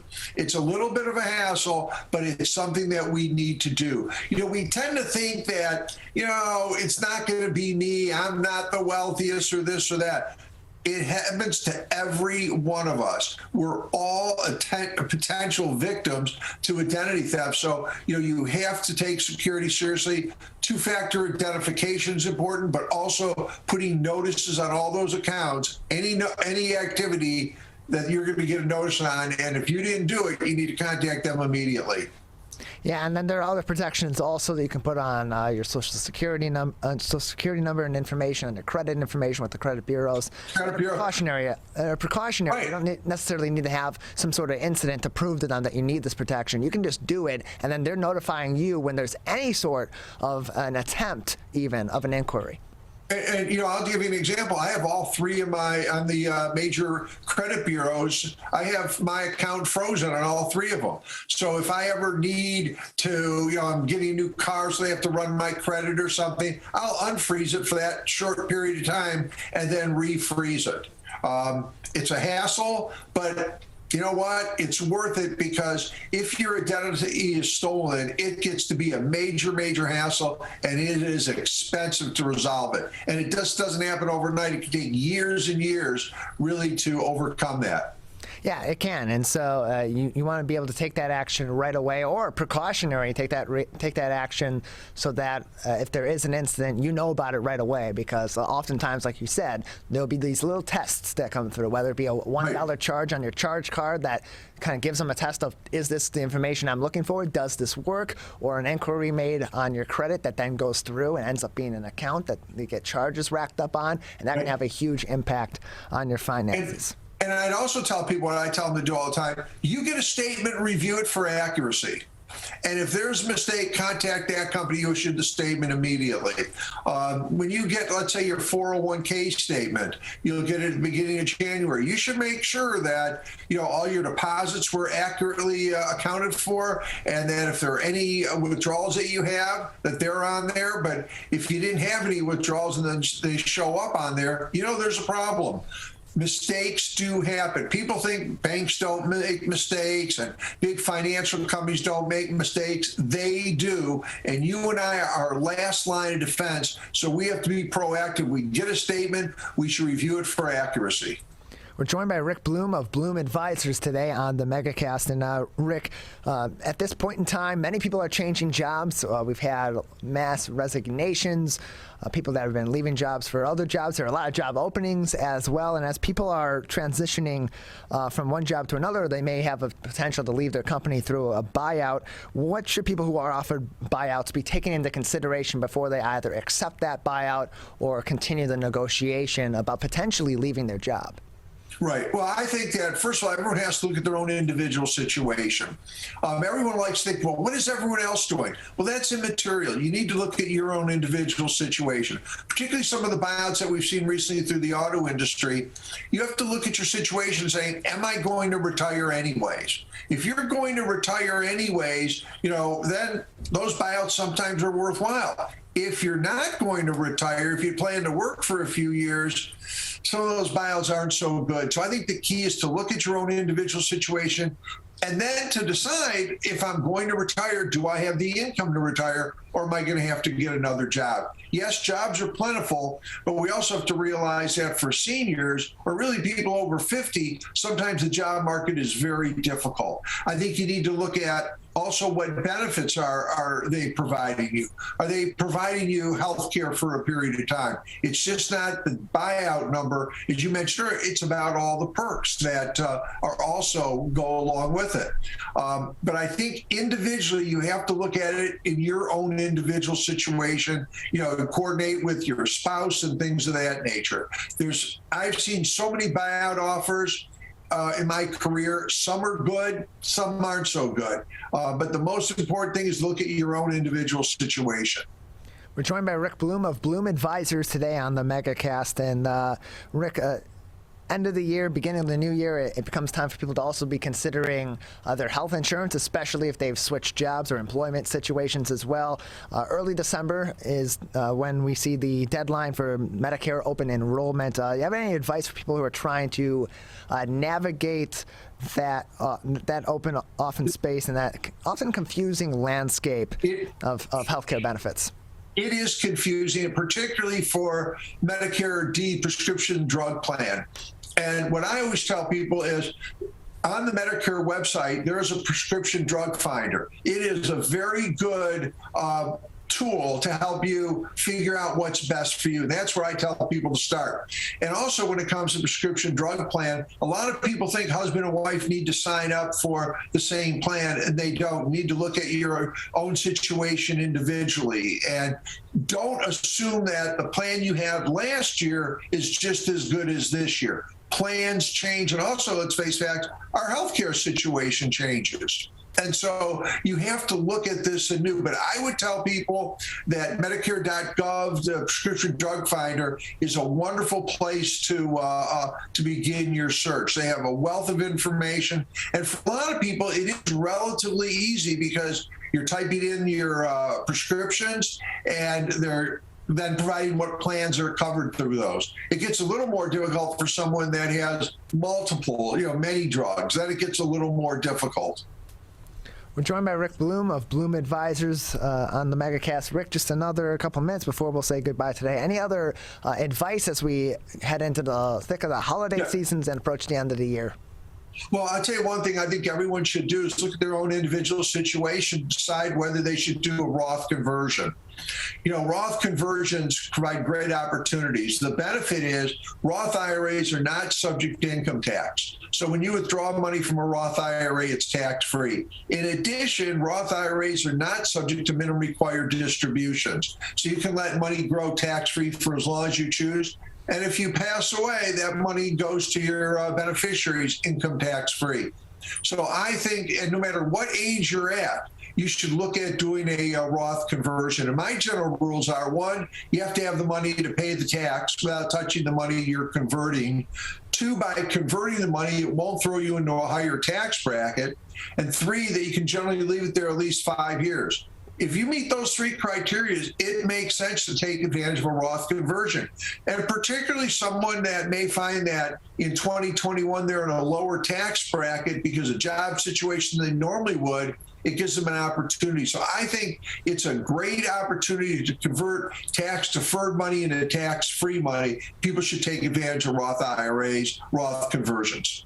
Well, Rick, we appreciate your time. Thank you for your advice as we head into the end of the year and people work to get their finances in order heading into 2022. Well, thank you so much, and a happy holiday season to all your listeners.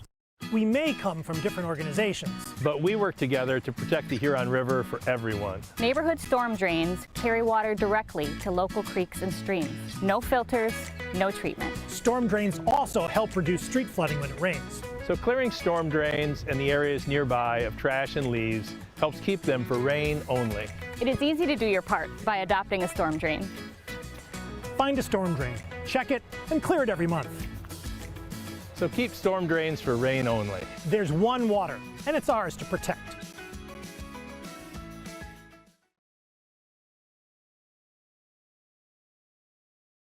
If you are struggling to afford your internet bills during the pandemic, there's a temporary government program that may be able to help. It's called the Emergency Broadband Benefit, and it provides up to a $50 monthly discount on your broadband bill to qualifying households. Find more information about the program, including if you qualify and how to enroll, at fcc.gov/broadbandbenefit, or call toll-free at 833-511-0311. A public service announcement from 89.3 Lakes FM.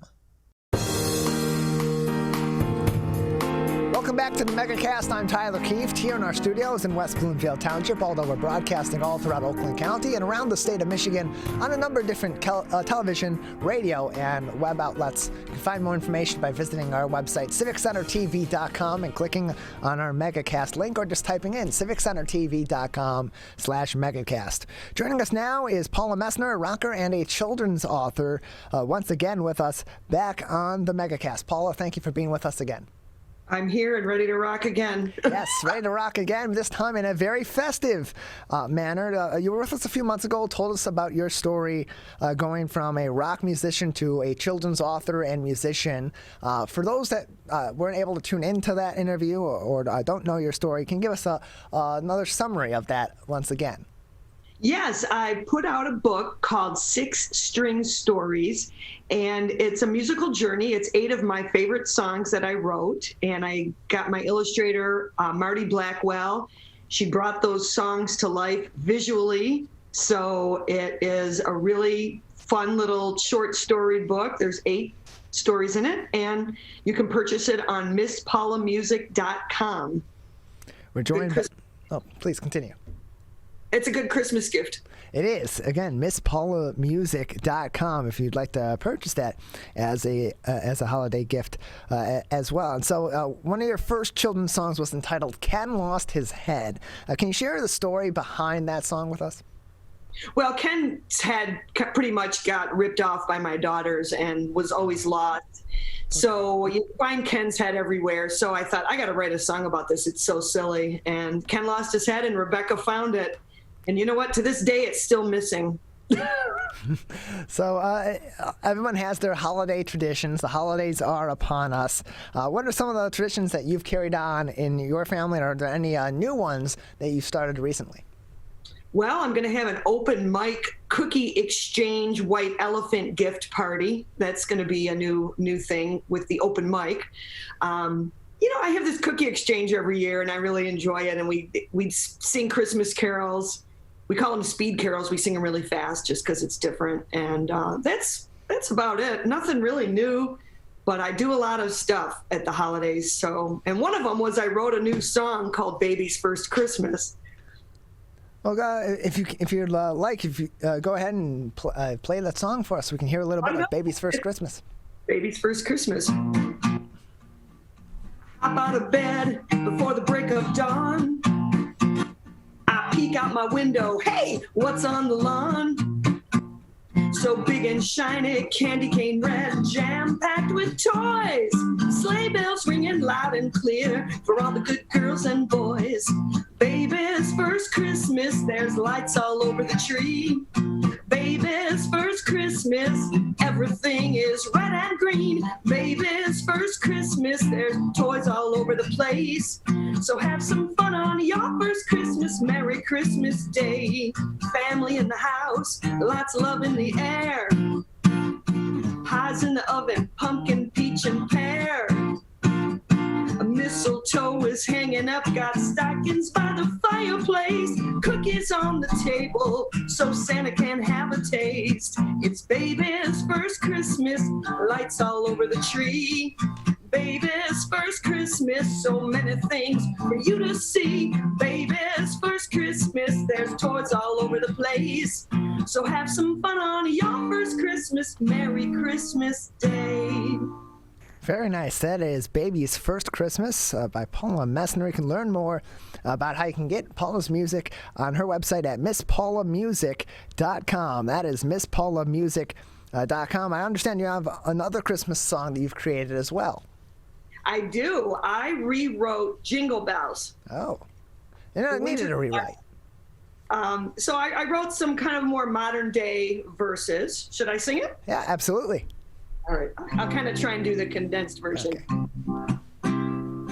I'm heading home last night, walking down the street. My feet were kind of cold. The snow was getting deep. I thought I heard a noise. I turned around to see a big red shiny sled came speeding up on me. Oh, jingle bells, jingle bells, jingle all the way. Oh, what fun it is to ride in a one-horse open sleigh. Oh, jingle bells, jingle bells, jingle all the way. Oh, what fun it is to ride in a one-horse open sleigh. The sleigh got really close. I thought I'd jump inside. I looked over to my left, looked over to my right. I jumped into the seat. 'Twas cozy as could be.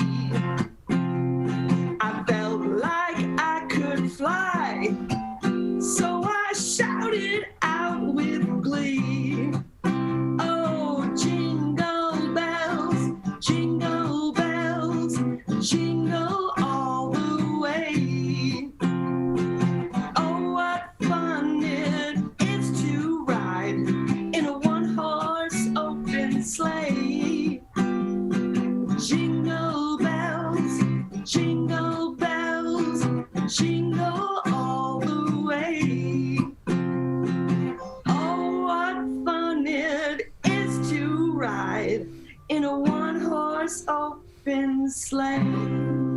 We're joined by Paula Messener, rocker and children's author on the Megacast. You can find all of her music and purchase both her books and her CDs at MissPaulaMusic.com. That is MISS PaulaMusic.com, MissPaulaMusic.com. And so your songs and your books, they make great Christmas gifts for kids or just for families as well, because not only, and in particular with the six-string stories that we talked about with you a few months ago, not only in some cases are they providing the music or providing a book, but it's also providing information on how to play the songs as well, right?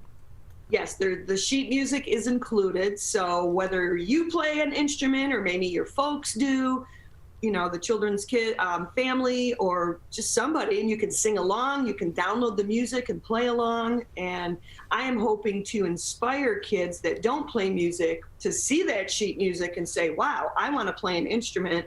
And maybe they'll pick something up and play, because it's pretty fun to play music. And you have a pretty a pretty various collection of your music as well at MissPaulaMusic.com. In terms of these late holiday gifts, as we're just about 12 days away from Christmas, what would you suggest from your collection as being great gifts for children and for families alike at this time? Well, the book is really, the best thing because a book is timeless. But I also have my latest CD called Blast Off available. And if you order this week, I'll get them in the mail. I'll sign them, whatever you want, and you'll have them by Christmas. I'll hand deliver them if I have to, if it's nearby. So yeah, with that being 12 days away from the Christmas holiday and people purchasing some of these gifts late, you mentioned this week if they order online, they'll be able to get it by Christmas. When is that last, if there is a last day that you know of off the top of your head, when is that last day if people are ordering from MissPaulaMusic.com and want to get these gifts to arrive before the Christmas holiday? When is the last point that they can order them in order for that to realistically happen? I would say by this Friday, I think it's December 17th, if you can get those orders in, I will get them out this week, and I think the postman can deliver them on time. Absolutely. And again, you can get those on MissPaulaMusic.com, where you can find all of the information you need on Six String Stories, Candy Bandits, Blast Off, as well as Baby's First Christmas and more. Again, MissPaulaMusic.com. That is MissPaulaMusic.com. And so consistently creating new music, including Baby's First Christmas and your rewrite of Jingle Bells. And in terms of your music next year, any plans for 2022 on the docket, Paula? Well, I am going to just start writing after the holidays because the holidays are so busy. So I've got a whole slew of ideas for new kids songs. So we're joined by Paula Messener, rocker and children's author, joining us today on the Megacast. Again, you can learn more information about her music on MissPaulaMusic.com. Again, that is MissPaulaMusic.com, where you can get more information about Baby's First Christmas, Six String Stories, and all of her other music and books that you can purchase as great Christmas gifts. And as she said earlier on, if you were able to get those orders in by Friday, they should be able to realistically get where you need to go. Where they need to go to arrive in time for the Christmas holiday. And so, Paula, we appreciate your time. Just another few minutes with you before we'll say goodbye today. Anything else that you'd like the audience to know about your music as we head into the holiday season, or where they can find more of your music or see you perform in the coming months and next year? It looks like we have lost Paula, so we thank her for joining us. Again, you can learn more information and purchase her books and her music on her website at MissPaulaMusic.com. Again, that is MissPaulaMusic.com. We're going to take a quick break here, and we'll wrap up the Megacast on the other side as we complete this Monday edition of the Megacast here on our family of TV, radio, and other media outlets. The Megacast will return and wrap up just after this. Feel connected to this resource in a way that I think is really powerful. Conservation starts with a caring, committed community. For me, it's peaceful to have a relationship with the river. Every single one of us has a role to make sure that those waterways stay safe and healthy, being careful about what goes down the storm drain. Just even eliminating some of your single-use plastic makes a difference. There's one water, and it's ours to protect.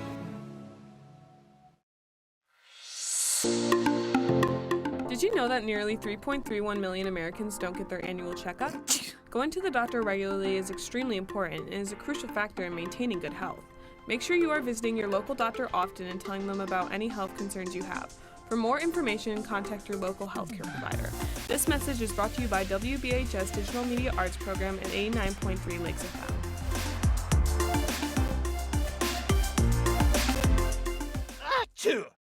People are getting out to walk and bike in higher numbers. More vulnerable road users and higher speed traffic can be a dangerous combination. Crash severity has increased, so if you're driving, be sure to slow down and look for people. There's no need to speed. If you're biking, ride with traffic. If you're walking, avoid stepping into the road if possible. If you have to walk in the street, walk facing traffic. Learn more at walkbikedrivesafe.org. When times get dark, we can't see the help that's all around us. When you don't know where to turn, let 211 be your guiding light.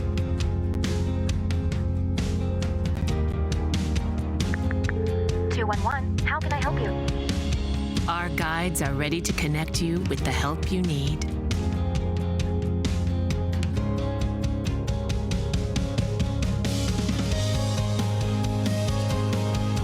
For help with food, healthcare, mental health, and other resources.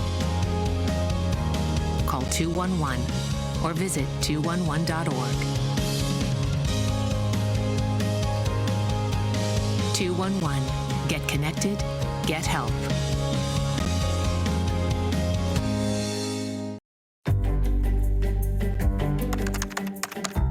Parents do a lot of worrying. Get your kids caught up on childhood vaccines to protect them from these 14 preventable diseases, and you'll have 14 fewer things to worry about. Vaccines are safe and effective and save lives. So let's get caught up on vaccines and worry about something else. Get the facts at ivaccinate.org. We may come from different organizations, But we work together to protect the Huron River for everyone. Most of the pollution that goes into our rivers is carried by rainwater that flows off of roads, parking lots, and rooftops. The leaves and bark of a single tree can retain a surprising amount of rainwater. Depending on its size and species, it could be 100 gallons or more. It is estimated that an urban forest can reduce annual runoff by up to 7%. Here's one thing that we know can help keep our water clean. Plant a tree. Plant a tree. Plant a tree. There's one water, and it's ours to protect.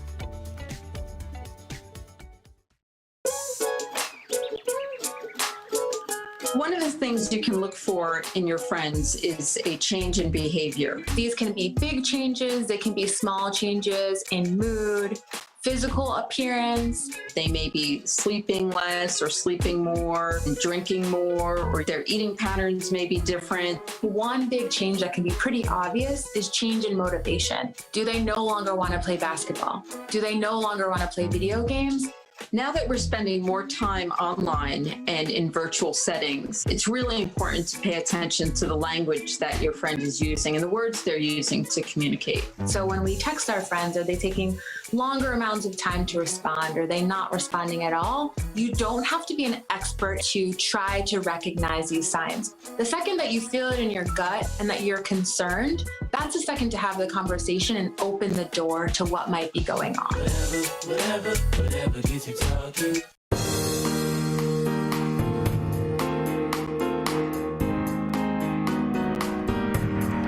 Welcome back to the Megacast. I'm Tyler Keefe, here in our studios in West Bloomfield Township and all across the state of Michigan on a number of different television, radio, and other media outlets. You can join us Monday through Friday live from 10 a.m. to 12 noon for our live shows, as well as throughout the afternoon for replays and live to tape on places such as Orion Neighborhood Television at 1 o'clock p.m. and 1 o'clock a.m. You can find more information about all the places you can find us both live to tape, and on demand by visiting our website at civiccentertv.com and clicking on our Megacast link. There you'll also have access to all of our show content on demand, both our full episodes if you want to watch the full 2-hour version on your own time, or individual interviews so you can pick and choose the topics that are most of interest or importance to you and view them on demand. civiccentertv.com/megacast. You can also go to our coronavirus webpage at civiccentertv.com/coronavirus to find links to the CDC, the MDHHS, and the Oakland County Health Division for up-to-date information on COVID-19, so you can stay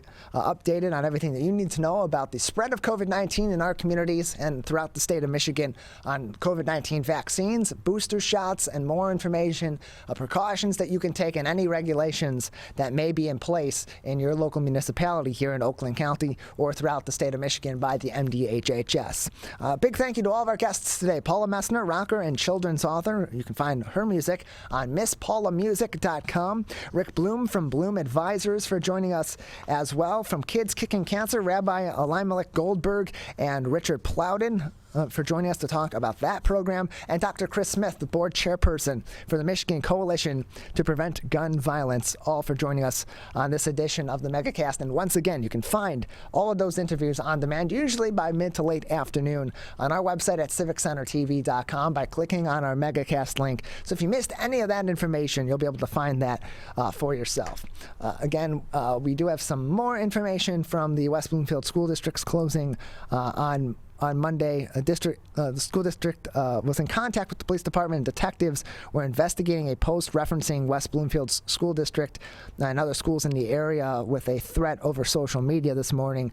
Students have been released and continue to be released at this time. For more information, go to the school district's website or stay in contact with the police department's social media as well. And we'll keep you updated if we have any new information that comes in regarding that matter. In terms of the West Bloomfield School District's Board of Education meeting scheduled for 7 o'clock tonight, that meeting is on, same time, same location at the I-Center at West Bloomfield High School at 7 p.m. That's it for us on My Michigan TV. It's Steve Leto Live, and coming up next, more original programming here. We'll be back tomorrow at 10 a.m.